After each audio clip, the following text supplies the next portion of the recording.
See, no auto pen. Isn't it nice? Isn't it nice to have a president that doesn't need an auto pen, so that somebody that you have no idea who the person is, who's actually the president of our country, they ought to look into that auto pen stuff. That's not right, what took place for 4 years. Very important. Go ahead. Thank you, sir. Next, this is another proclamation declaring this week to be National Small Business Week. As you've said many times before, small business is actually big business. Small businesses are key drivers of the American economy. Your administration has taken quite dramatic steps to improve small business, to help small businesses. This is just a proclamation that recognizes those efforts and announces the National Small Business Week.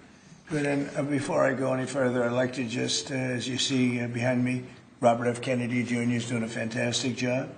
Director Jay Bhattacharya, National Institute of Health, and a very special person. I interviewed him personally. I liked him immediately. I interviewed a lot of people, but I liked him. Dr. Martin McCary, likewise, FDA commissioner, who's really in there plugging hard, right? But we have some big things coming up, and Will, everybody knows. So I just wanted to thank all of you. Vince Haley's around here someplace. Where's Vince? Vince is great. Come on up here, Vince. You should be up here. He's been with me for a long time. He's an expert on policy and speech writing, too, along with Ross, right? Yes, sir. So great. It's great to have you all. Bobby, do you have anything to say? We signed some very important documents having to do with health. Do you have anything to say? Mr. President, a gain of function, this is an historic day, the end of gain of function research funding by the federal government and also controls by private corporations on gain of function studies. This was a kind of study that was engaged in by the United States military and intelligence agencies beginning in 1947. By 1969, the CIA said that they had reached nuclear equivalency, that they could kill the entire U.S. population for 29 cents a person. That year, President Nixon went to Fort Detrick and announced a unilateral end to this kind of research, what they called dual-use research, research that was for vaccination and also for military purposes. He then persuaded over 180 countries to sign the Bioweapons Charter in 1973. That basically ended gain-of-function research around the globe until 2002.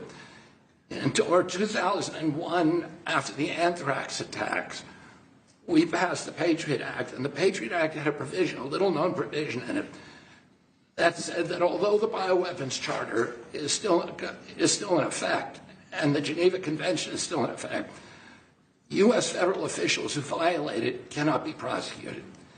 And that relaunched a bioweapons arms race, and that was driven by gain-of-function research. In 2014, 3 of those bugs escaped from U.S. labs, and President Obama declared a moratorium on future use, and instead a lot of that research was moved offshore to the Wuhan lab. And it launched bioweapons arms race all around the country, all around the world, so that China's engaged in it, developing all kinds of weapons using AI and CRISPR technologies that are really devastating. Russia is deeply engaged in it, Iran and many other countries. It's a kind of weapon that always has blowback. There's always bad news. And the justification for this kind of weaponry was, and these kind of research, was always that we have to do this to develop vaccines to counter a future pandemic. In all of the history of gain-of-function research, we can't point to a single good thing that's come from it. And today, I commend President Trump for his courage and his vision in ending U.S. bioweapons research. And Jay, I'd love you to talk a little bit about it. Yeah, Jay, please. Sure. This is a historic day. The conduct of dangerous gain-of-function research, which aims at taking pathogens and making them more virulent, more transmissible in humans, many scientists believe is responsible for the COVID pandemic. The conduct of this research does not protect us against pandemics, as some people might say. It doesn't protect us against other nations. What it does is there's always a danger that in doing this research, it might leak out just by accident even, and cause a pandemic. Any nation that engages in this research endangers their own population as well as the world, as we saw during the COVID pandemic. This proclamation makes it so that most science is actually poses no threat to human populations. The vast majority of science will go on under this as normal. But the fraction of this research that has the risk of causing a pandemic, harming every single person on the face of the earth, we're going to put it, this proclamation, this executive order puts in place a framework to make sure that the public has a say, that if such a risk is being taken, that only scientists alone won't be able to decide that. That in fact the public can say, no, don't take this risk. And I'm really, really proud to be here with President Trump, who's signed this order, ending this research, and for the first time putting in place a real regulatory framework to make it go away forever. So it can leak out like from Wuhan, and a lot of people think that. I think I said that right from day one. It leaked out whether it was to the girlfriend or somebody else, but scientists walked outside to have lunch with a girlfriend or was together with a lot of people, but that's how it leaked out, in my opinion, and I've never changed that opinion. So it can leak out innocently, stupidly, incompetently, but innocently, and half destroy the world, right? That's right. That's right, Mr. President. It's Mr. President, there are, I think, 3 leaks on BSL-3 and BSL-4 labs, our highest rated laboratories, almost every week. There's no laboratory that does this right. There's no laboratory that's immune from leaks, and this is going to prevent those kind of inadvertent leaks from happening in the future and endangering humanity. The COVID outbreak cost 20 million lives and cost the world at least $25 trillion.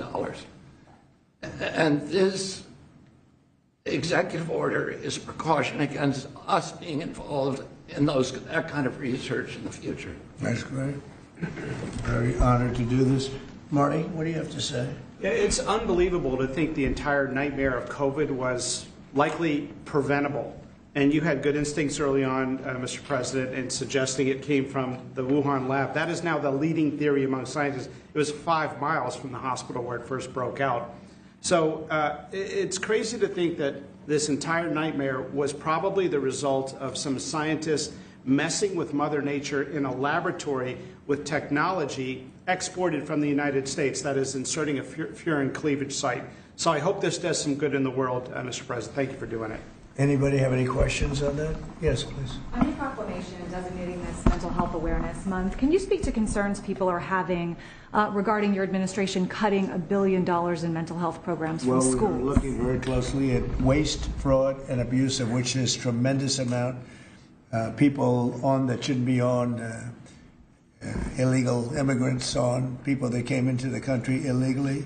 We have many of them, and we're looking for that. But for the population that's supposed to be there, it's perfecto. And they want us to do that. They don't want to have the waste, the fraud, and the fraud is big, by the way, or the abuse. Question? Yeah, please. Thank you, Mr. President. I actually have a question for Secretary Kennedy, if you don't mind. Go ahead. You mentioned the anthrax attacks of 2001. At Zero Hedge, we're working on a piece revisiting that, and I've heard you speak at length about how that was likely a conspiracy from the inside of the Bush administration. So with your new current position, would you consider re-looking into that, given the questions that I've heard you raise in the past? Well, we're not at this moment going back. I mean, the FBI has already done an extensive investigation. They said that the anthrax was Ames anthrax that came from a U.S. lab. Their accusation was that it was released by a scientist called Bruce Ivins, who subsequently committed suicide. There are many people who believe that Bruce Ivins was falsely accused and that it was somebody else in the lab. It's not something that we're currently investigating, but it's something that the FBI, the fact that it came from a U.S. lab is something the FBI determined. Yeah, please. There have been several MAHA-aligned bills being proposed throughout the country, and I wanted to know what your thought was on that and the progress that Secretary Kennedy is making, first. And second, when you, no, I'm sorry. Let's answer Right. this. You want to go ahead? I mean, we've had a wave. I think we have MAHA legislation now in 36 states. In the past 2 or 3 weeks, I've been to Arizona, to Utah, to West Virginia, to Indiana, to sign SNAP waivers to get candy and soda off of SNAP, to change the school lunch program so that we're feeding our kids food instead of food-like substances that are made in laboratories, and to do a number of other initiatives that are being passed by, that are being driven by local MAHA movement inspired by the president, and that are being signed into law by various governors. And we're very, very grateful for that. We've invited Brooke Rollins and myself have invited the governors of all the states to apply for SNAP waivers, so we make sure that the supplemental nutrition assistance program is actually paying for nutrition and not sodas. 10% is now going to soda. There's no nutrition in a soda. And at the same time, you have like 19 attorneys general suing you and the Trump administration. Like, what do you make of that? Who are they? Are they Democrats? Are they Democrats? Like crooked Democrats? Like really crooked Democrats? Is that who's suing? They know what they're doing. And what do you They're just hurting our country. That's all. What's your These are very dishonest people. They've lost their way. They've lost their confidence. They have no confidence. They have no idea what they're doing. They don't even know what they're suing for. So it's just one of those things. Yeah, please. Mr. President, on the pharmaceutical side, have you made any determination on kind of what those tariff rates may look like and the timing of those? I have. I'll announce it over the next 2 weeks. Okay? Will, please. Oh, sorry. Do you have anything to say about this morning, what we just discussed? We have had this crazy system in the United States where American pharma manufacturers in the United States are put through the ringer with inspections. And the foreign sites get off easy with scheduled visits while we have surprise visits in the United States. Well, a scheduled visit is no inspection. So we are at the FDA delivering on this promise in the President's executive order and switching from announced to surprise inspections overseas. We're also not going to have our inspectors hanging out for 3 or 4 weeks. They're going to get in and out, and we're going to do more inspections with the same resources as a result. Good. Jay? I mean, I think it's very, very important that Americans have a drug supply, a pharmaceutical supply that they can count on. We saw during the COVID pandemic that the reliance on overseas production of pharmaceuticals led to shortages of essential medicines, and that's happened over and over again. Making America produce the drugs that's long been able to produce is a huge priority, and this executive order the President just signed is going to make that possible. Vince, you're a big policy person. You've done so great for me for so long. What do you think? Oh, sir, you've always said it's vitally important that we have national self-sufficiency when it comes to critical pharmaceuticals. We learned that in 2020. It was a key campaign promise. We've seen shortages in the past of critical cancer drugs, people on chemotherapy. We have to produce those here at home, and this is an important contribution to doing that. Good. Thank you. Any questions of them? Okay. Just 2 more, sir. We have a slate of 39 Senate-confirmed senior officials of your administration. This slate includes a significant number of new U.S. attorneys. Those will be the top prosecutors in judicial districts around the country who will prosecute crime and help advance your agenda.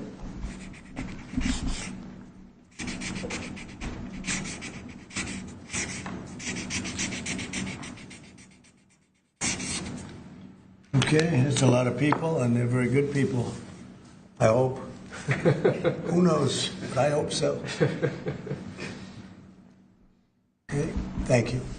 And then lastly, sir, we have another proclamation. This week is National Hurricane Preparedness Week. This is an issue that's particularly important, obviously, to your home state of Florida. This is just a proclamation recognizing National Hurricane Preparedness Week 2025.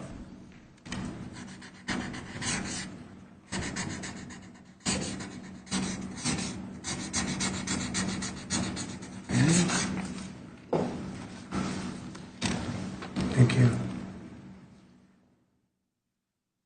Okay, thank you very much. I want to thank you. So we're going to be having some conferences next week. I'll also be going to Saudi Arabia and other places, going to UAE and Qatar. And some of you will be going with us. So have an interesting time. But I think we're going to have another conference next week, which will be very important, having to do with the world of the medical. And I think it will be very productive. These are really very important that we signed today, and thank you very much for being here. Thank you very much. Thank you, everybody. You guys don't like